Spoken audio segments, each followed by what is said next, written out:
Working Drummer. Now kick it. This is the Working Drummer Podcast, serving up perspectives, experiences, and stories from ground-level working pros. Advice, tips, and secrets on how to build a career in the music business. Hey everybody, this is Matthew Crouse, and you are listening to the podcast Working Drummer. Today, my interview is with drummer Garrett Goodwin. Garrett has spent the last decade as the drummer for country superstar Carrie Underwood. And as you can guess, this gig has afforded him the opportunity to fill a very full bucket list of venues and TV appearances. I'm talking about places like Royal Albert Hall, Madison Square Garden, and TV shows like Saturday Night Live and David Letterman. Garrett was relatively young when he started with Kerry, but his solid and confident approach to the drum set has proven to be, and continues to be, an asset to the gig. In 2013, he was named #1 up-and-coming drummer in Modern Drummer magazine, and this year was nominated for Country Drummer of the Year in Modern Drummer. On top of a demanding tour schedule, Garrett continues to create opportunities for himself, whether it's co-creating the Nashville Sampling Company or maintaining a nonprofit that helps to benefit children in developing countries. We all love vintage gear, and I bet you know someone that owns an old Les Paul or maybe a 56 Fender Strat that never leaves the home, and the question is, why do we love this gear? It looks cool, it gives you that warm, handcrafted tone, and often brings a unique vibe to the music. Of course, it has its limitations, and if we're talking drums, we run into problems like its fragility, limited tuning. So where am I going with this? Well, once again, I went back out to KHS America in Mount Juliet, Tennessee, to spend some time with some vintage gear. I'm talking about the Sonar Vintage Series kit. I had seen and heard these at Summer NAMM, but now I had a little one-on-one with these beautiful drums. Some specs you should know that make these drums a modern vintage kit. The shells are that hand-selected premium German beech shell with rounded bearing edges. Keep in mind, this comes from the same forest of beechwood trees that were used in the manufacturing of Sonar drums from the 1960s. The recreated teardrop lugs are a big deal. They look and feel just like the original, but now it has Sonar's exclusive tune-safe system. In other words, they stay in tune. There are many beautiful finishes you can choose from, like the Vintage Pearl and my favorite, the Red Oyster. It looks, sounds, and feels like a vintage kit, but maintains the quality and reliability of a modern kit.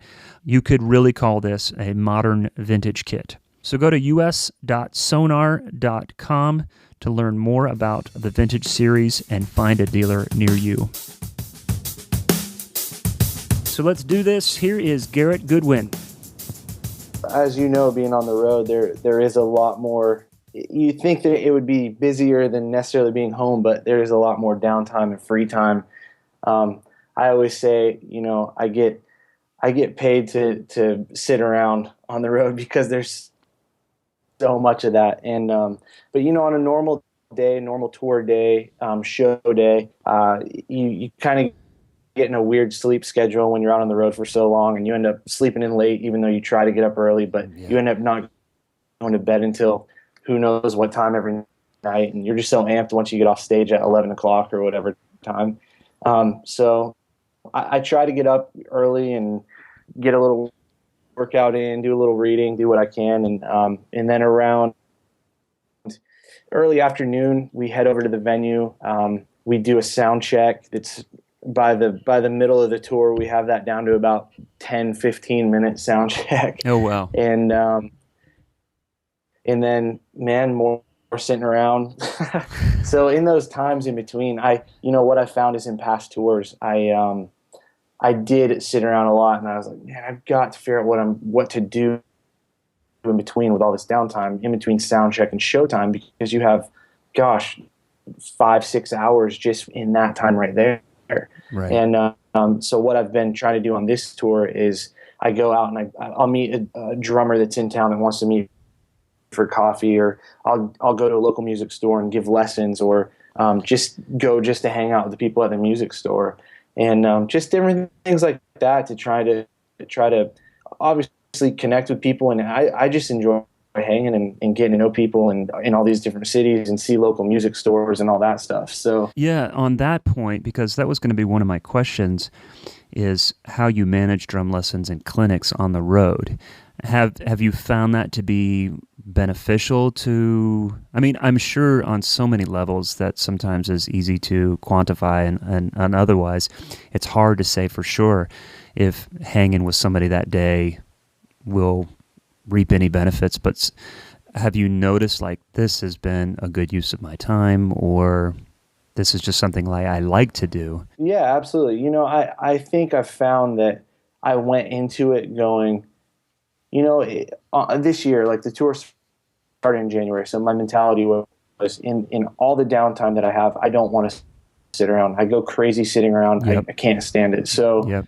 what can I do? And I went, if I just go hang with guys, if I go to local music stores, if I do anything I can, then it's better than just sitting on a bus all day. And that has kind of turned into, obviously, that's what the industry is all about, networking and meeting people and being in the right place. So even for me, where I'm at, you know, even just going to a local music store and making that connection and meeting the owners or the managers or whatever, it makes it great because the next time I come around, they're like, hey, next time you're around, let's do a clinic. Let's have you come in and do a clinic, or have you come in and do lessons. And so even if I don't have lessons set up in a place, it's good just to go do that, just because next time around, now you have that relationship established, and it's great. And again, it's cool just meeting different people and new people. But it's been great because it has turned into where I've done a ton of lessons and a ton of I guess call it coaching. I guess, you know, or I'll just meet a guy at a coffee shop and we'll just talk about drums or life or the industry or all these different things. And it's cool, man. Everybody's so different that it's such a cool thing. So yeah, I think that's a brilliant idea, man. I think so many people are finding ways to use their downtime productively. You know, I know reading, going to the gym. I mean, those are great things, and but actually, kind of making plans to stay in a network is really it's good foresight, because a lot of times you're involved in a gig that if it went away tomorrow, you'd be like, uh-oh, now what? Well, that's the thing. Even on this level, I mean, it could go away tomorrow. You know, I don't know. Right. I mean, for so many different reasons. You get in trouble because I find guys that they go, oh, cool, I'm on this big gig, or I'm out doing this. And then they're like, I can just sit back and enjoy it and take it in and do whatever I want in the downtime.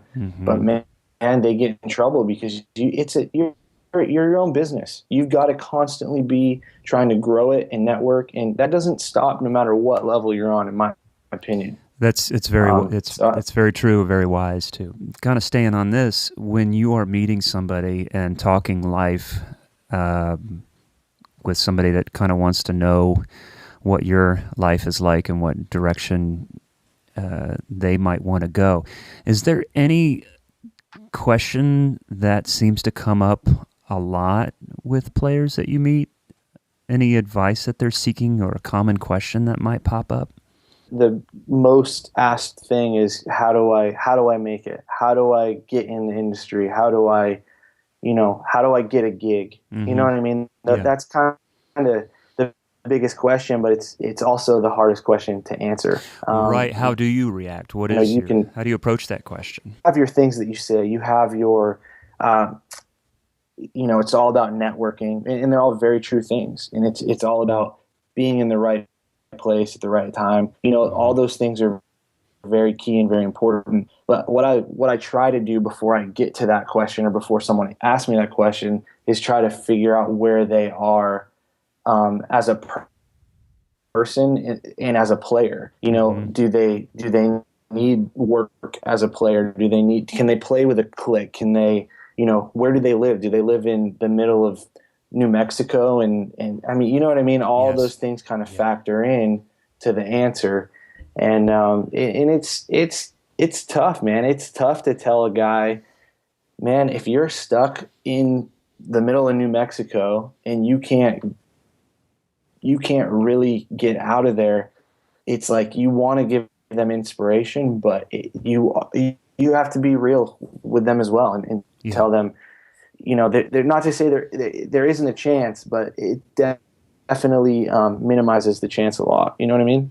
Well, right, and depending on what level or depending on what type of gig they're looking for, because we know drummers all over the country in different pockets and different scenes that are playing at different levels. As when I say that, like different types of gigs, maybe the amount that they play, and we know that happens all over the world. But I think what you're getting at is when you're looking at like a major tour with a major label artist, there's limited opportunities when you are not in a major music town like Nashville or New York or LA. So, I mean, those opportunities are available, but I know what you're saying, and everyone has different reasons for being where they are, or whether it's family reasons or financial or otherwise, or other responsibilities that keep them from going to those places. Right. Absolutely. Yeah, that's exactly what I'm saying. And, I'll talk to guys that do live in a certain place, and they say, I just want to be one of the guys that plays in my town and plays, a lot of gigs. And that's cool. I mean, that's to help get to that point is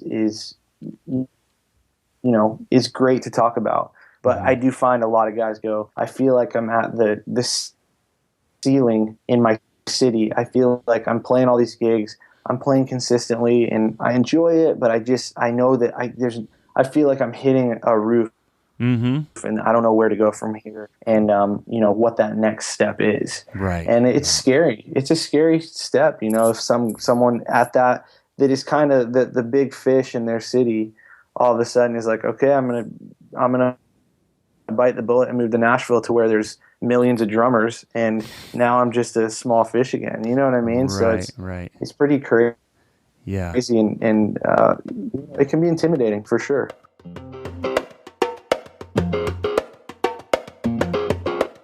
All of us in the band are pretty tight, and so we hang through the day. We may go try to find a local restaurant or whatever, but yeah, man, it's pretty much just hang out, at eight whatever, hit the stage, play, and then get back on the bus and off to the next city and try to wind down. So that's it's fun. It's fun. On your setup on the gig, are there samples or electronics that are being used with Kerry's gig? And if so, how much are you a part of creating that or managing that? I have a Roland SPD SX. And then also there is on the track, there is a few things, not too much. I try to play as much of the loops as possible, the more simple ones on the SPD, but when, say, the loop goes through the whole song, I may play for the first verse, but then when the full kick comes in, I'll drop off the SPD, and then the loop on the computer kind of takes over. I see. But I've been trying, on this tour especially, to be more involved in that and conscious of that, because I think it's one of those things that I didn't necessarily think I would ever want to get into, and I kind of go, man, that's not really playing drums, but I found that that's where things are going, and that's you got to kind of stay with it, and even if you don't necessarily love it at first, it's something new to learn, and it kind of a new musical element in a different way, I guess you could say. Right. So I've actually really enjoyed it. I've enjoyed having it and learning it and trying to integrate it more into the set and into the show. It's been cool. And I think that there's those of us that discover this creative element that maybe we've kind of maybe not paid attention to in our life and think, well, that's not really playing like you say, but man, the sounds and the effects, it's all about tapping into the creative part of your brain. And it's like, man, we could really make some cool music with this. Why not? Especially if the music allows it. Absolutely. Yeah. I mean, really, when you step back and look at it, it's another instrument in a way. Yes, it might be electronic and programmed or things like that, but it is another musical instrument. So yeah, it's a great thing. And how is it? I mean, it's not really that different than a keyboard player using samples to get his sound. He still has to play it and execute it. And I like the fact that you're playing the sample part when you're not playing the full kit. So I'm sure visually the audience is seeing you playing up there. And you're just not sitting back there waiting for your part to kick in on the kit while this drum groove, electronic or otherwise, is happening. Then there's still that, like, they're like, okay, there's a performance going on here. Right, yeah, and that's kind of where it stemmed from a little bit for me. Was I found that with this new album there was a lot of beginnings of songs or certain part of songs where the loop carried it, and I went, man, I don't just want to be sitting there doing nothing. I want to be doing something. So it did kind of stem from that, actually, and then I learned that I actually do enjoy it and love it, and it's fun to play. It's fun. Yeah. It's a different element, so it's very cool. And was that your choice? I mean, like, if you wanted to sit back there while the loops were happening and check your Facebook status, would that have been your choice, or did the band leader said, "Hey, man, let's try this where you're acting and interacting more"? No, that was kind of my choice. He's very trusting of what we do, and if we want to do this or add this or not do this, then he'll say, man, whatever you think, whatever you want to do. So we're very lucky when it comes to that. And so it was kind of one of those things where I said, man, I'm gonna add this. I want to add this in. Let's try it out. So right, yeah. I want to get to how the Kerry gig came about, but why don't we back up? We were talking about you're from Pensacola originally. And then can you give us a walkthrough kind of the timeline of what brought you to Nashville, and then maybe some of the things that you were doing before the Kerry gig, and then what led up to that? Absolutely, yeah. I grew up in Pensacola playing in church. It's really all I did. I was playing in church as much as I could every night, and when I was 17, I decided I'm gonna try. I'm gonna go to Nashville, and I had the church I was playing in. The musical leader there was moving up to actually start a church in Nashville, so it was a great opportunity for me to go. And so I moved to Nashville, and I started playing in that church as well. And I was young. I was 17, so I was just trying to do as much of that kind of stuff as I could, because it was about the extent of the networking as I could really do. I couldn't really go out and do all that stuff, but yeah, so I moved there, just kept playing. I played in a local, not a local, we were a national touring band. It was a Christian band called By the Tree. Mm-hmm. Did that for a little while, and that was kind of coming to an end, and it's crazy. Timing is everything. It all just kind of fell into place, and I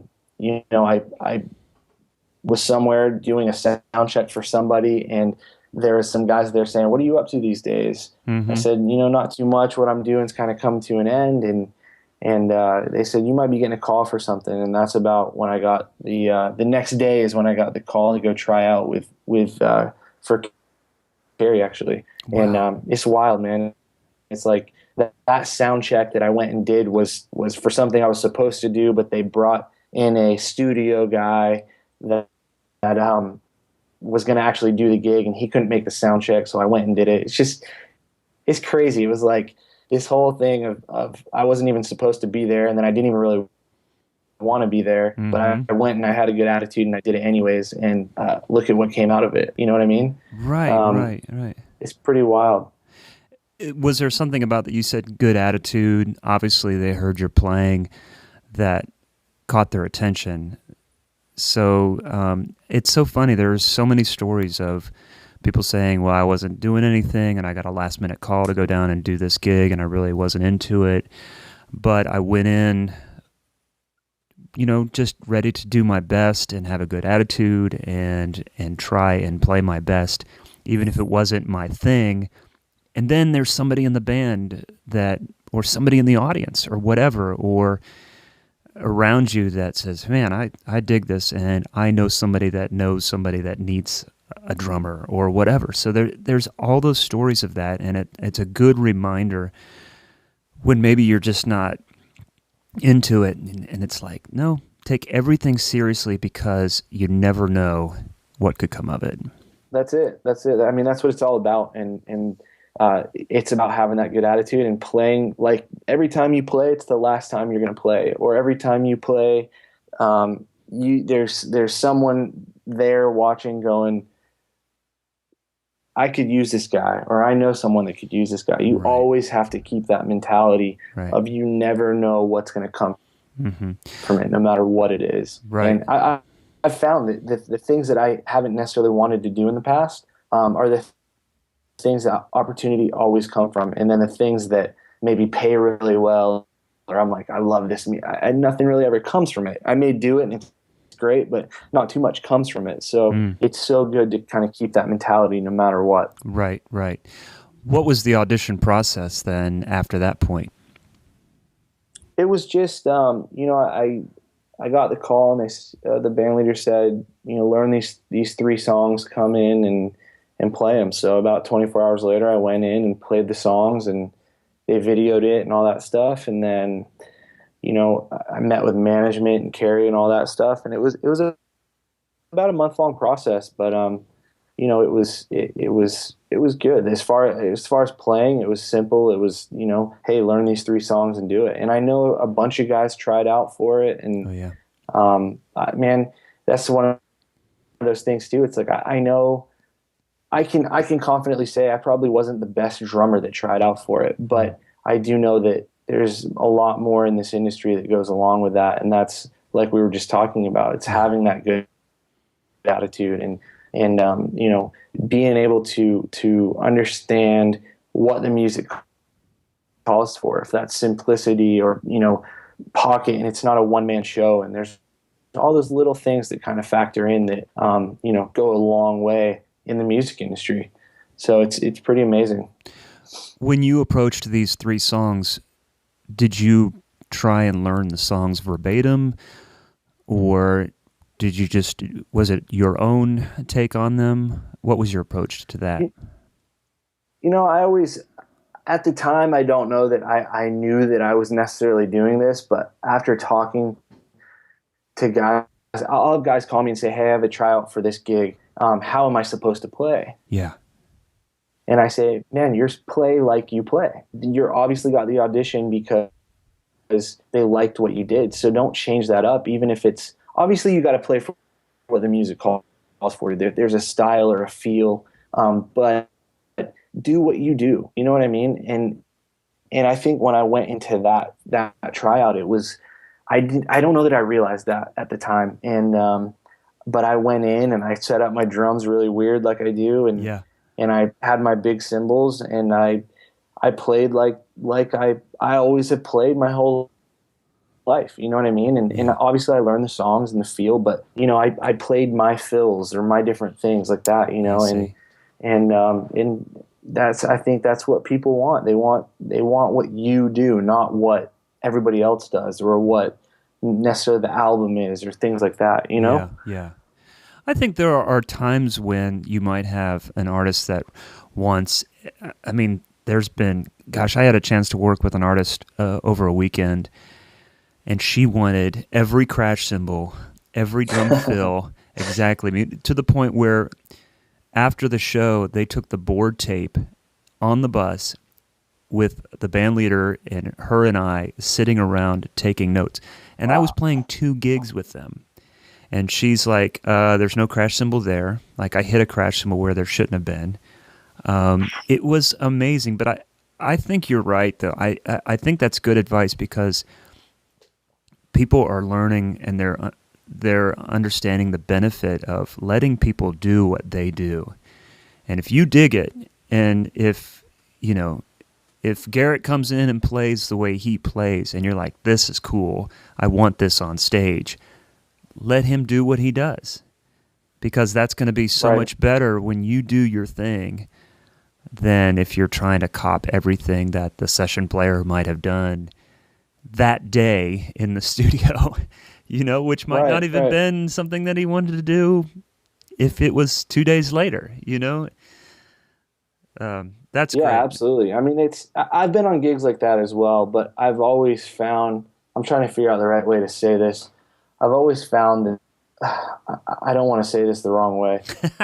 It seems like those gigs that I've been on like that, or like what you were just talking about in your scenario, are gigs or artists that maybe don't have the confidence of, hey, I'm hiring you because I trust you.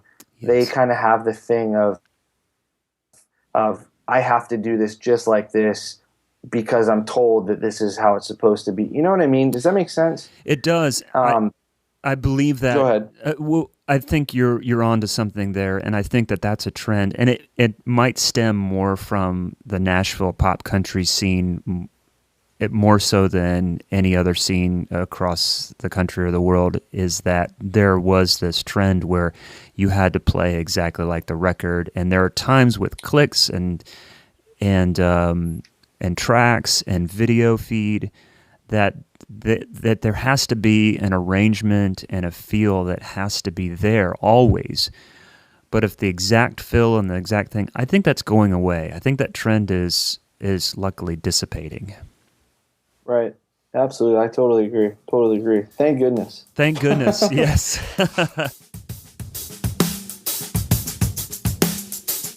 It's a very trusting gig. They kind of look at it like, we hired you, so we trust what you're going to do and that you're going to nail it every night. And that alone to me is, a lot on your shoulders, I guess, and it's like you said a minute ago, it's when you have all this stuff linked together, when the whole show runs off of a computer, basically, where, when you hit spacebar, the stage starts moving and the lights start moving and there's no drifting off of that. And, and for 2 hours every night, you've got to be on it, and you've got to be, there's no just sitting back and relaxing. It's like, okay, I've got to nail this again tonight. You know what I mean? And I don't ever really think about it, because I find once you start overthinking things like that you'll get in trouble. And I just go, you know what?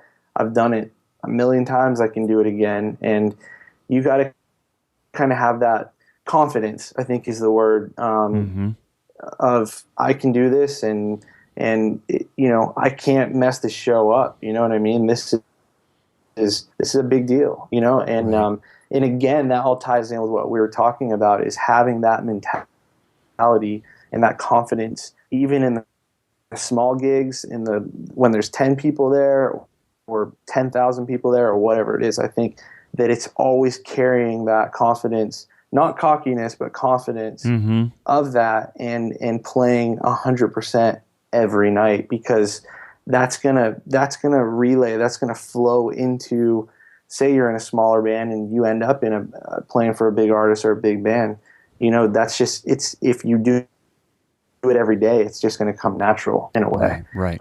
So that's kind of the mentality I've always had. I wouldn't say there's any, off the wall demands or anything that's out of the ordinary, I guess you could say. Yeah. But yeah, I just think the show as a whole is it's a little bit to carry in a way, Yeah. Well, I think there's some elements that maybe are unique to a group of drummers that have these responsibilities that you describe, with the type of show that Kerry puts on. And then also on top of that, it sounds like you have a work environment and a band leader that has this trusting element that sometimes a lot of people don't get. And that's a beautiful thing. So absolutely, that's awesome. I'm definitely blessed to have that. I realize that. I do realize that. That's good. Yeah. I know you've covered this many times in articles, your setup. A good friend of mine just moved back to Nashville, and we were talking, and I said, yeah, I'm going to be interviewing Garrett Goodwin, and he was like, oh yeah, he's got the funky setup. Who plays with Kerry? Like that's the first thing that he says. Of course. I keep wanting to call you Barrett, man.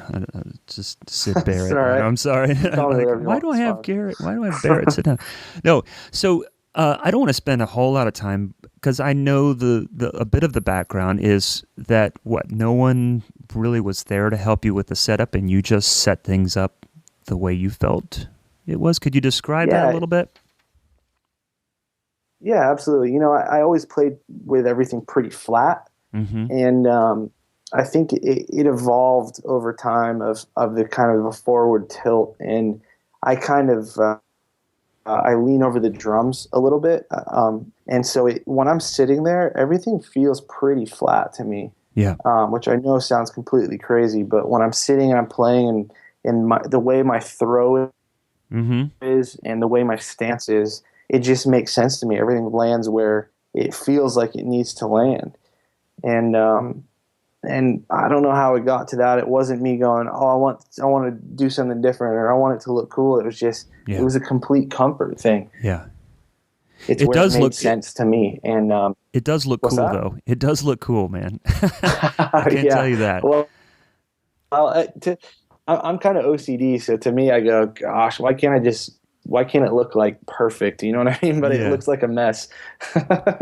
But man, I preach comfort, and if it's comfortable for you, do it, and you don't necessarily just do something because you're supposed to do it, is what I always say. And for a hand thing, for your hands, I see that from from your feet, though. I think that's the weird thing for me. It's like sitting low and having your feet that way. Has that ever been an issue, or is that a comfort thing as well? You mean because it's so spread out? Well, yeah, and you're sitting low too, aren't you? Right. Yeah. I sit pretty low. So, man, again, I think it's because I've done it for so long. Gotcha. I've tried to sit high. I've tried to set up normal, and obviously every now and then I have to play kits that are that way. But I find that as far as my feet, I don't get as much power, I guess, as you would say, when I sit high. There's just something, again, I think it's from doing it for so long that it's I feel offset. I feel crooked when if I try to set up high, I see. So it's a complete comfort thing, 100%. As you become a more recognizable name over time, and with combination of working with Kerry, some of the modern drummer accolades that you've gotten, have you noticed anybody copying your setup? Maybe young players that are watching and listening, or maybe other players that are like, that's cool, that looks cool, he's doing his thing. Have you ever seen somebody doing more of what you're doing? Yeah, I mean, it's always cool to see that too. And I have even buddies, young drummers that I kind of mentor and give lessons, and they kind of have that.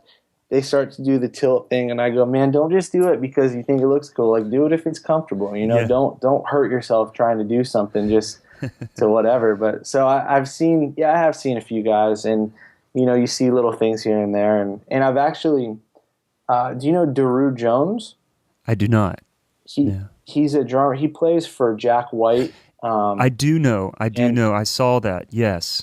Yeah. And everyone's told me, hey, you and Daru, you guys set up a lot alike. And it's funny because I never knew of him until I think we were playing on the Grammys one time, and it's kind of the two stages next to each other. And Jack White was playing right before us. And I look over and I'm like, man, his kit is tilted like mine. I'm like, that's awesome. But he sits real high over the kit as well. Yeah. So it may make more sense to some guys. But yeah, it's always cool to see unique setups, and it's always cool as well to see guys or kids that go, yeah, man, you inspired me to try something different, or tilt my snare and I found that it's way more comfortable and works for me, and that's always cool to hear and see. Yeah. It's awesome. I do, when you mentioned that playing with Jack White, I remember seeing him. Maybe it was on the Grammys, and I'm like, "Oh, that's cool." He's got that tilting, the things that are tilted. And then I know you're using big drums, big cymbals. What is your setup right now as far as sizes? Yeah, I'm using DW. It's a 26 kick drum, 26 by 18, so a big kick drum. I use 2 floor toms, a 14 and an 18.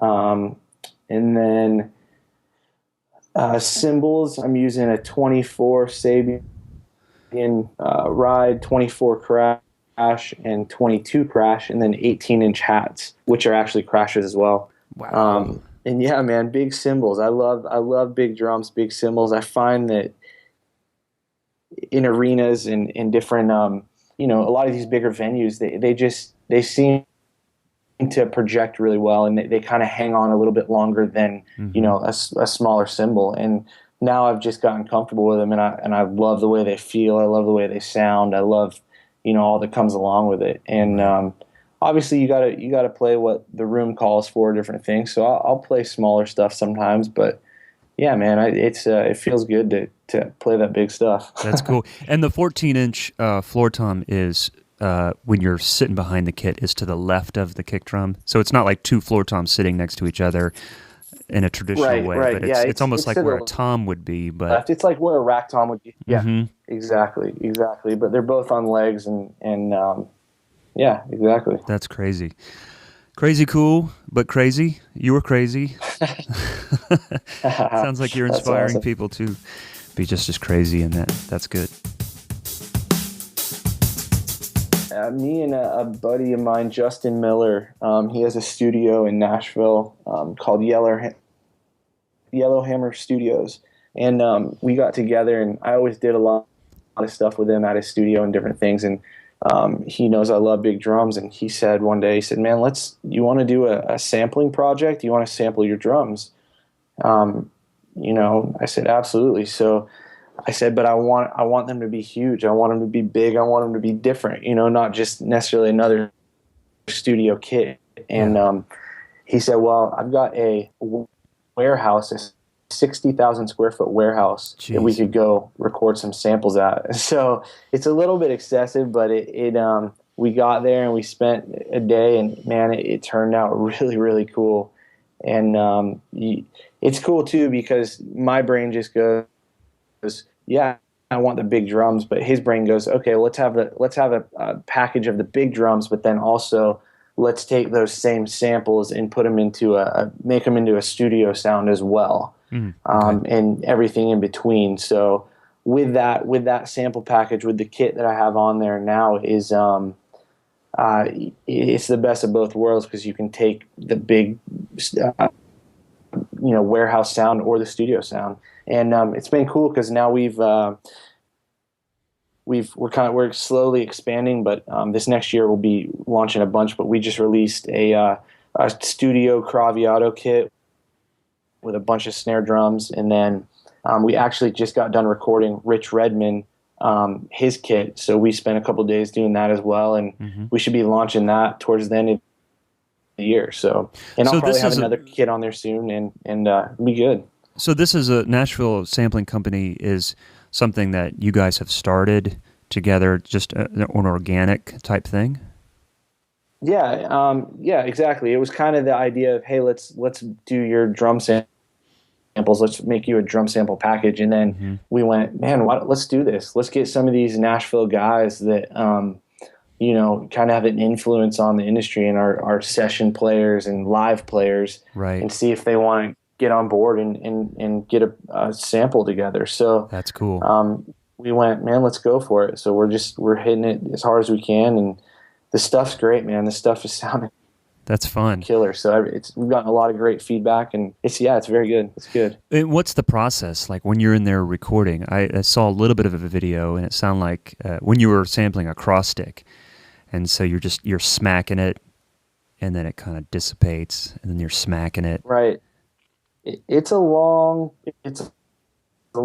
It's a long process, because you have to do different velocities. Obviously the more the better. So say the highest velocity is 10, you've got to start at 10, let that, ring out, and then try to do it a little lighter at 9, and then 8, work your way all the way down to the smallest tap, because the more velocities you can have, the better, because then it's more of a, if someone's a producer's programming a kit on his keyboard or playing it on a SPDSX, you want as much velocity and as much as that real feel and real sound of ghost notes and all that as you can possibly get. So to create that, and we try to do as much of that as we can, because it's I think it's important, And were you sampling grooves as well?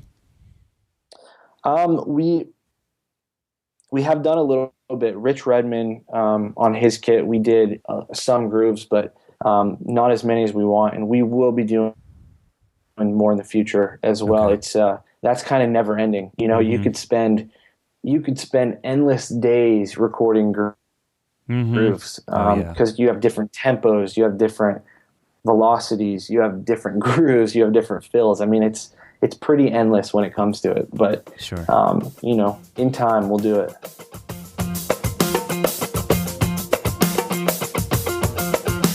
This Modern Drummer, I know back in 2013, you were voted Up and Coming Drummer of the Year. Is that right? I was, yeah. That's great, man. That's really awesome. And then, isn't there something newer too? Were you nominated for Country Drummer of the Year? I was, yeah. Yep. It just in the last month or so, it's the voting's still going on, but yeah, nominated for Country Drummer of the Year, and I think the voting ends the mid December, but so we'll see what happens. But yeah, man, it's such an honor to even be nominated. It's like, I remember being a kid and reading Modern Drummer every month, man. I couldn't wait to get that magazine, and it's so crazy, so wild to even see your name in there, have an article in there, or anything. It's an honor for sure. Yeah, it's got to be an honor to have it, especially for those of us that grew up with something like Modern Drummer. Just what a surreal experience it is to see your name in there, either to have an article written, but to be nominated along with oftentimes a lot of our heroes. But that's really cool, man. Just to having done that, and good luck, on the Country Drummer end of things. I appreciate that, man. Appreciate it. There's a nonprofit that you're involved in. Can you talk a little bit about that? It's something that actually now my brother-in-law and I started. I'd say about 8 years back, and we started. It all kind of started because I had a buddy who always went overseas, went to all these different countries as a missionary. He still does, and he came back one time, and we were sitting around talking, and I said, "What do kids say? Like, what do they when you hang out with these kids? What do they want? Do they want toys? Do they want what is it that they want?" And he said, honestly, they just say that they want to be known, and they want to be loved. They want to know that, people in America and in all these great countries know about us and know that we exist. And that really hit me pretty hard, thinking, this kid didn't say, "Oh yeah, I want a bike," or "I want a PlayStation," or whatever it is. This kid said, "I just want to be loved and known." And so that's kind of where the name came from, Know Me, Love Me. And so anyways, long story short, we now we create backpacks, and we send backpacks full of educational material to different orphanages, and we do bag drops, and we're linked up with a few different places, so it's one of those things where him and I both get busy with what we're doing, but it kind of sustains itself. And even if we're not selling any bags, if we know a friend or a missionary that's going to a place, we'll say, "Hey, will you just take a bunch of this stuff and drop it?" And it's such an amazing thing, man. It can't be done enough. And we're about to launch some new things with it that are going to be very cool. So That's really cool. Yeah, it's pretty cool. It's pretty cool. So Know Me, Love Me there's the acronym KMLM.org. Is that right? Yep. Okay. It. Yeah, that I love that. The website. Yep. Okay. That's really awesome, dude. My wife works for a nonprofit here in Nashville, and I'm really proud of the work that she does, and that she interacts with the community in need. And she has worked with people overseas, and she's worked with refugees as well. And to make that part of the public consciousness that there are people out there less fortunate in developing countries and other places that it sounds like, hey, do you guys know we're here? Do you know what's going on outside of your bubble? Exactly. It's so true. Yeah, that's really cool. But you guys, the what you guys are offering to those who are interested is the backpack. So you can go to kmlm.org and buy one of the backpacks, and then the proceeds goes towards other backpacks that are filled with things is that the idea?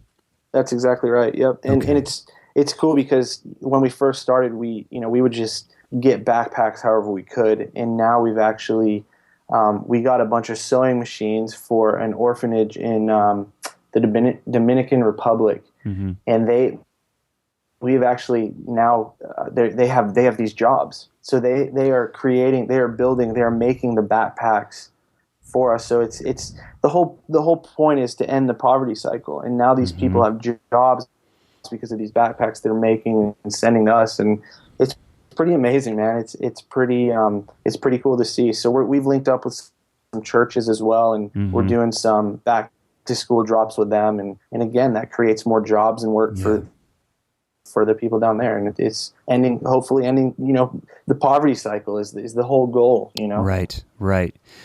That's great, man. It's really admirable, especially somebody that, again, you're talking about, okay, I've got this gig, and you're just not being complacent about anything, whether it's about music or business or other ways to participate in life. And that's really great. And you're a young dude, too, so that's great. You have a chance to be a good example to your peers, to people that are coming up, young people that are coming up in this business, and to lots of people, man. So that's really great. Props to you for sure. Appreciate that.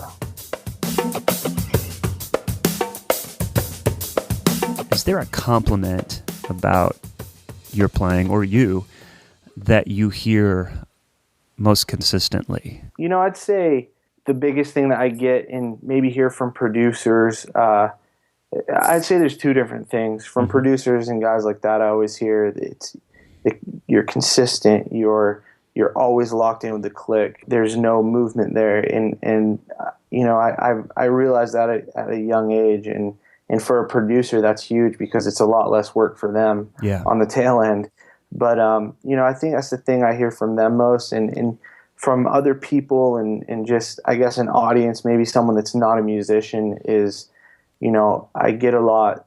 You have so much passion when you play, or you seem so every hit you mean it, and it's more than just I'm sitting back here playing drums, and again I think that stems from at a young age I had that mentality of it was maybe playing in church and things like that where I went I'm gonna give it my all every time I play.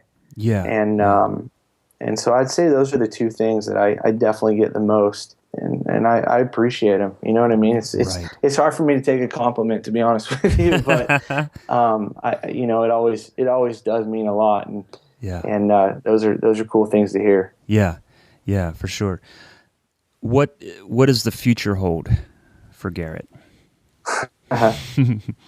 Man, I hopefully more of this, more playing, more. I've started to just this year jump into the drum clinic thing, and it's something I never never really thought I would do. I'm not a big public speaker, but I've done a few, and I really actually enjoy them, and it's been a cool thing. And I've gotten more calls to do more. So hopefully more of that, more of the Nashville Sampling Company, and more of the nonprofit, and just keep pushing forward with playing as well, and always growing and always progressing in that. So yeah, more stuff.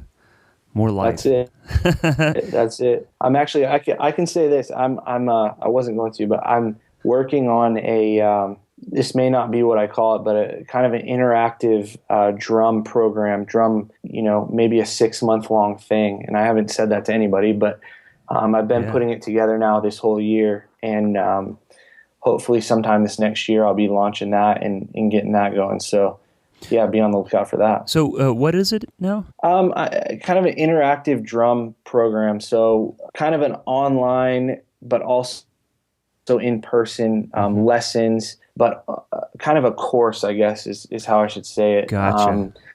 Where I'm putting different things together, but there'll be other drummers involved. There'll be in-studio stuff involved. There'll be live stuff involved throughout this whole, say, 6-month process of getting from one point to the ending point. And again, I've been trying to put it together this whole year and organize it, and I'm pretty excited about it. It should be something cool. So we'll see. Look forward to it. It sounds like this common thread and all these extra things that you're doing outside of Kerry's gig is that you're not taking your gig for granted, but you're utilizing the opportunities that you're given to kind of use that as a launching pad to whether it's your nonprofit or for networking as you're traveling and teaching to those people who learn who you are. And right. That's brilliant, man. I love that. It sounds like you've got a really strong platform to continue to build upon some of these things that you're doing. That's great. It's encouraging and it's inspiring. So I'm glad we can talk and people know. Hopefully, they'll know a little bit more about the extra things that you do, as opposed to the guy with the crazy setup who plays with Kerry. There you go. I like that. Or maybe That's that could awesome. be a crazy setup plays with Kerry.org. No, I'm kidding. That could be your new handle or whatever. Hey, you might not. There's something there. Yeah. Garrett, I'm going to let you go, man, but this is great. Thanks for just carving out some time in this with your schedule, and this is cool. Absolutely, man. I really appreciate you having me, and it's been awesome. It's been good just chatting with you, and hopefully we can hang sometime soon too. That'd be killer. Yeah, it'd be nice to meet you in person for sure, man. But good luck on the next 30 days or so. Hope your holidays are good, and hope you get some family time. Sounds good, Matt. We'll talk to you soon. Hey, thanks, man. Bye-bye. See ya. Bye. I hope you enjoyed my conversation with Garrett. I hated to bring up his unique setup, as it always seems to be a dominant topic and some of the things that I've read about him. I think the takeaway for me is that it's important to have an open mind with things like setup, stick grip, drum and cymbal sizes. I believe there's still so much to be discovered with our relatively young instrument. My thanks, as always, goes to Mike Jackson for his technical help. Stay tuned next week for Zach Albetta and his interview. Just a reminder, your interaction with us on our social media is great. It helps us grow, and your comments and ratings on iTunes is also a big help. But thanks again for listening. Appreciate your support, and I hope to see you around. Bye-bye.